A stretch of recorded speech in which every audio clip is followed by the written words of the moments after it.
What's up, YouTube? So this Sunday is WWE Battleground, and like I do every month or 2 weeks, because that's what WWE like to do with their pay-per-views now, I'm gonna give you guys my predictions. So if I don't get the majority of my predictions correct, which is this number, put your challenges down in the comments down below. I'm gonna take the top 4, take those 4, put a poll on Twitter, and let you guys decide there, and that will be the challenge I do if I don't get the majority correct. And also, I'm going to Battleground, so if you see me, say what's up, unless you just don't want to say hi. It's all good, you know? I didn't want to meet you anyway.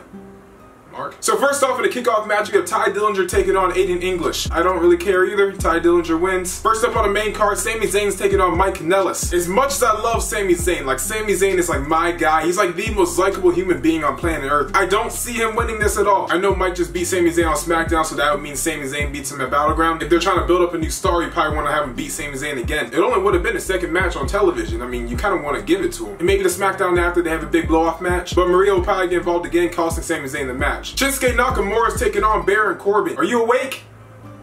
Why are you sleeping on this match? People are not talking about this match enough. Besides maybe the US title match, this will be match of the night. Baron Corbin and Nakamura, they have like this weird type of chemistry, like they shouldn't work well together, but they do. It's kind of hard to predict because Baron Corbin doesn't really need to win. He also is Mr. Money in the Bank, so you kind of want him to look like a credible person before he goes win the title. And there's also a lot of rumors saying that Nakamura is taking on AJ Styles at SummerSlam for the US title. As much as it's probably gonna be Nakamura, and I really do think that, I don't know why, I'm pulling Corbin. Next up for the SmackDown Live Tag Team Championships, the Usos are defending the titles against the New Day. First off, these are my 2 favorite tag teams in WWE right now. I think New Day going on SmackDown Live really rejuvenated them as a top tag team in WWE, because now they really feel like they're back to that point again. The Usos have just been killing it every single week when it comes to the gimmick, when it comes to their promos, when it comes to them in the ring. And then especially the overall rap battle that they did was just great. Too bad you edited out the best part. Next week, Ryback's going to claim that he wrote that for them. I think the New Day are going to win the tag team titles at SummerSlam. That's the place where they started their tag team title reign. That was 483 days. Also, a rematch for titles at SummerSlam just doesn't really feel that special. But seeing that you'll probably end up having new champions at SummerSlam,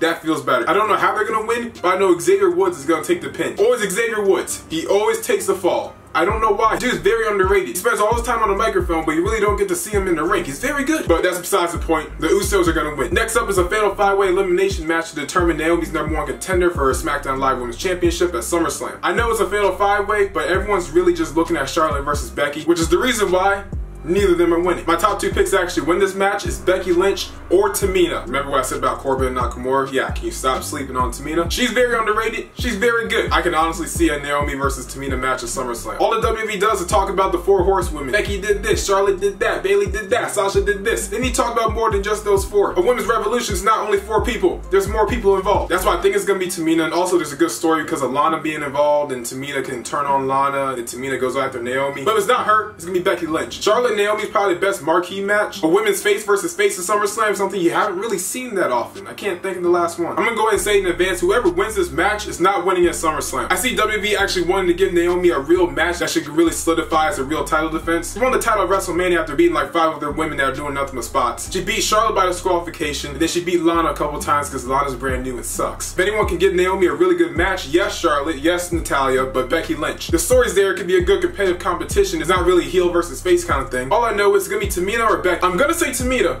but I feel like it's gonna be Becky, but I'm gonna say Tamina. Next up for the United States Championship, AJ Styles to defend the title against Kevin Owens. I do think they're gonna do Styles and Nakamura at SummerSlam, but I don't really think it's gonna be for that US title. I know it sounds really stupid. I'm actually gonna say Kevin Owens wins. If you're going for a Styles Nakamura feud, I really don't see it being for that US title. I'm just basing it off if they're actually gonna do Nakamura and Styles. I wanna see AJ Styles losing his title at SummerSlam, but I definitely see Nakamura beating Styles. Kevin Owens winning really doesn't sound right. It doesn't sound logical. It does not sound like it's gonna happen. This is the match I know is gonna make me end up doing one of those challenges, but I'm gonna say Kevin Owens wins the US title back. I know.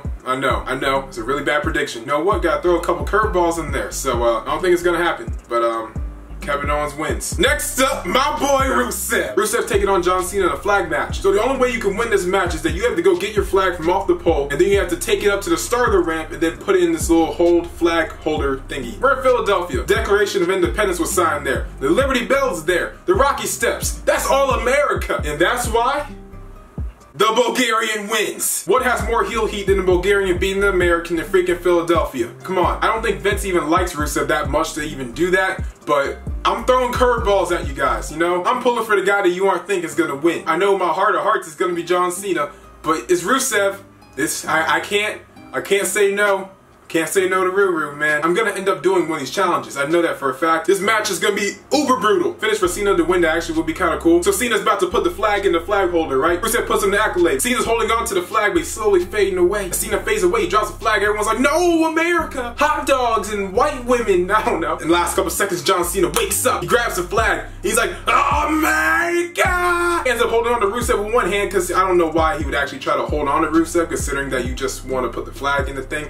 Whatever, it's WWE logic. But on the other hand is the American flag. He screams something like super American, like beer in baseball or something, and then he puts the flag in the flag holder. John Cena standing next to the flag and he's doing his little salute. Then a giant American flag comes from the top with John Cena's face on it.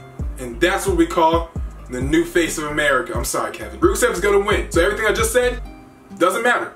Rusev's winning. Before I get to the main event, I want to talk about Breezango. It's supposed to be continuing Battleground to see who broke into their office and destroyed everything. And let me tell you, I thought about it. I had to do some thinking. It could just be the Ascension and then I'd be really stupid. But I did some thinking and I did some research. Okay, so Ty Dillinger, he's billed from his seasonal residence. A seasonal residence can be anywhere. He lives there seasonally. See, is that a word? I don't know. It's a word. And where he lives is Knoxville, Tennessee. On September 6, 2016 on SmackDown Live, Fandango was in the ring just doing him, talking to the women, doing some dancing, stuff Fandango does. Who comes out and interrupts him for no reason? Kane comes out and he chokeslam Fandango. Like, what's your problem, man? So to get back at him, Tyler Breeze told Kane that he's actually gonna move to Knoxville. So instead of his seasonal residence, it's actually just gonna be his main home. He said when he votes in an election for you to be mayor, he's gonna vote Democrat because Kane is running as a Republican. Kane was so mad, he was so frustrated, he was so angry. He had nothing to light on fire, so instead he went to their office and destroyed it all. Now Battleground, Kane's gonna come out, double chokeslam both of them, bears them both, then Kane can go back home, put on a suit, and continue running for mayor. Yes, that actually counts as a prediction. I am choosing Kane. I'm basically saying, whatever challenges you put down in the description, I'm doing something. And then finally the main event, we had the Punjabi prison match. We had Jinder Mahal taking on Randy Orton. When I heard this was gonna be a Battleground, I marked the F out. Some people think this is stupid. I thought it was so stupid I wouldn't pay row 4 camera side to sit there and watch it. I don't really need to explain my answer. It's gonna be Jinder Mahal. No wrestler of Indian descent has won the Punjabi prison match. Big Khali lost the only one that he was in. And the other one was Undertaker versus Big Show. So Jinder Mahal's gonna do something monumental. He's gonna be the first wrestler of Indian descent to win the Punjabi prison match. With a nation of 1.3 billion and his little boys in matching button-up shirts, Jinder Mahal is gonna retain the WWE Championship, go to SummerSlam and drop it to John Cena. Actually, he probably won't. We'll save that for next month. But yeah, guys, that's the video. If you really enjoyed, I think I said every match. So in the comments down below, tell me your predictions for Battleground and also your challenges. So if I don't get the majority of my predictions correct, which I already told you the number is this number, I will do whatever challenges that you guys put in the comments down below. I'll pick the top 4, put that on a Twitter poll, let you guys vote there, and that will be the one I have to do if everything I just said came out of my mouth was all wrong. Make sure to like, comment, share, and always subscribe, and we outie.